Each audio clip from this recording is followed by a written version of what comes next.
धुरंधर 2 film देखने जाने के लिए हम इतने ज़्यादा एक्साइटेड थे, उतनी ही ज़्यादा डिसअपॉइंटमेंट तब हाथ लगी जब पैसिफिक मॉल जाने के बाद पता चला उनके पास प्रिंट ही नहीं आया। मतलब इतनी ज़्यादा हाई सिक्योरिटी रखी गई थी इस फिल्म के लिए कि लास्ट टाइम पर प्रिंट भेजा गया। और ये हमारे साथ नहीं, अलग अलग सिनेमा हॉल्स की सबकी ही अगर हम बात देखें, जितने भी लोगों से बातचीत हुई तो लेट ही आई फिल्म। और फिल्म जाने से पहले एक चीज़ ये और सोच रहे थे, भाई अक्षय खन्ना को बहुत मिस करने वाले, क्योंकि हमें पता पिछली बार मर चुका वो तो बंदा।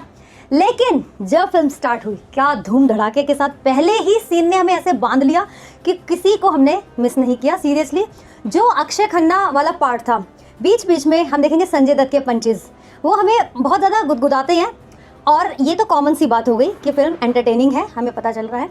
साथ में मैं आपको बताऊँ, अब तक का हमारे सरकारों में जो परिवर्तन तख्ता पलट 2014 से हुआ, फिल्म उसको कितना हाईलाइट करती है ये आप अच्छी तरह से देखेंगे। और सिर्फ राजनीतिक पर्सपेक्टिव से नहीं, एक्चुअली जो इंसिडेंट्स हुए सरकारों के बदलने के बाद, किसी भी एक्टिविटी का क्या रीज़न था, जैसे नोटबंदी की मैं बात कर लूँ, क्यों हुई, उन सभी चीज़ों को अच्छी तरह से एक पॉजिटिव वे में जस्टिफाई करती हुई फिल्म है।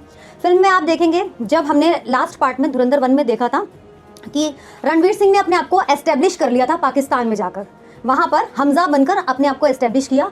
उसके बाद के पर्सपेक्टिव तो आपको देखने को ही मिलेंगे, लेकिन साथ में ही वहाँ जाने का रीज़न क्या है ये आपको फर्स्ट हाफ एक्सप्लेन करता है। साथ में फिल्म की एक और अच्छी बात है, जैसे कि पहले चैप्टर्स में था, वैसे ही चैप्टर्स के बेसिस पर ही फिल्म अभी भी बनी हुई है। तो बहुत क्लियरेंस के साथ फिल्म बनी हुई है, मतलब एक एक चैप्टर बहुत प्रिसाइज वे में, प्रिसाइज वे इसलिए भी यूज़ किया जाता है एक फिल्म के लिए जब उसमें एडिटिंग बहुत शार्प होती है। तो आपको कहीं भी ये फील नहीं होगा कि सीन को खींच दिया, क्यों खींचा, बोर हो रहे हैं, एक सेकंड के लिए भी आप बोर नहीं होंगे। जबकि ये फिल्म नॉर्मली जो फिल्में होती हैं उससे बहुत बड़ी है, मतलब 4 से 4.5 घंटे की फिल्म जो है आप देखेंगे, लेकिन एक सेकंड के लिए भी आपको फील नहीं होगा। इवन खत्म होने के बाद भी एक एक्साइटमेंट बनी रहेगी कि भाई नेक्स्ट पार्ट आएगा, कुछ इन्होंने पोस्ट क्रेडिट सीन में कुछ डाला है या नहीं डाला, ये हम भी फील कर रहे थे वहाँ पर बैठकर।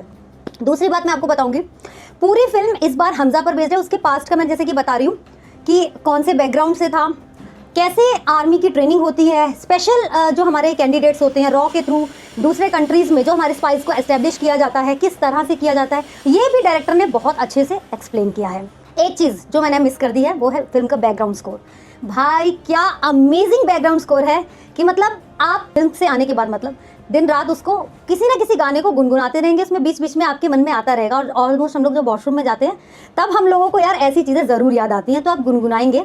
पुराने गानों का कितना अच्छा इस्तेमाल नई तरह से किया जा सकता है, किन मोमेंट्स पर, किन डायलॉग्स के टाइम पर कौन सा गाना फिट बैठता है, कौन सा गाना सूट करता है, ये फिल्म ने बहुत अमेजिंग तरीके से एक्सप्रेस किया है। एक आप छोटा सा रोल इसमें यामी गौतम का भी देखेंगे, तो वो भी आदित्य धार ने अपनी वाइफ के लिए एक मतलब थोड़ा सा कहते हैं ना कि एक रिस्पेक्ट वाली फीलिंग वो भी हमें नज़र आती है। और साथ में ही एक कैरेक्टर जो हमें बहुत अमेजिंग लगने वाला है, दैट्स राकेश बेदी। फिर से भाई उस बंदे के पंचेस तो आपको मैं बता रही हूँ ना, ताली बजाने पर मजबूर कर देंगे। आपको बताऊँ, फिल्म तो वैसे आज 19 को रिलीज़ होने वाली है, पर कल हमने प्री रिलीज़ में ये फिल्म देखी थी।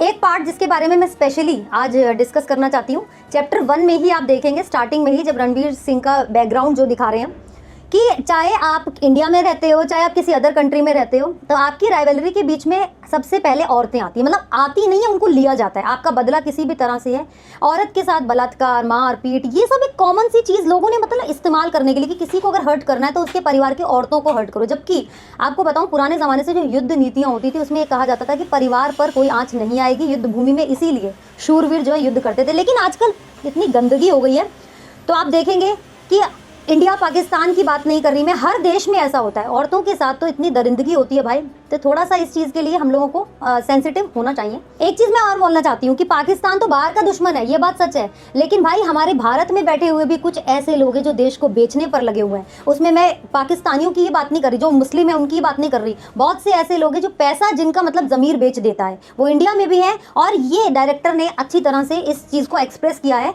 तो भाई अगर हम भी अपने सोशल मीडिया पर कोई भी वीडियो बनाते हैं तो आप ये मत सोचिए कि किसी कंटेंट को किसी जाति, धर्म या किसी भी सोसाइटी से पर्टिकुलरली हम बिलोंग कर रहे हैं या जनरलाइज कर रहे हैं उस चीज़ को। हम कॉमनली बता रहे हैं कि अगर कोई भी इंसान देश विरोधी मानसिकता रखता है, चाहे वो हिंदू हो, चाहे मुसलमान हो, चाहे सिख हो, चाहे कोई भी हो, इसमें पंजाब का क्षेत्र दिखाया है, आप देखेंगे फिल्म अगर, तो वो भाई देश विरोधी गद्दार ही है, वो आतंकवाद की श्रेणी में ही आता है, चाहे वो किसी भी जाति धर्म का है।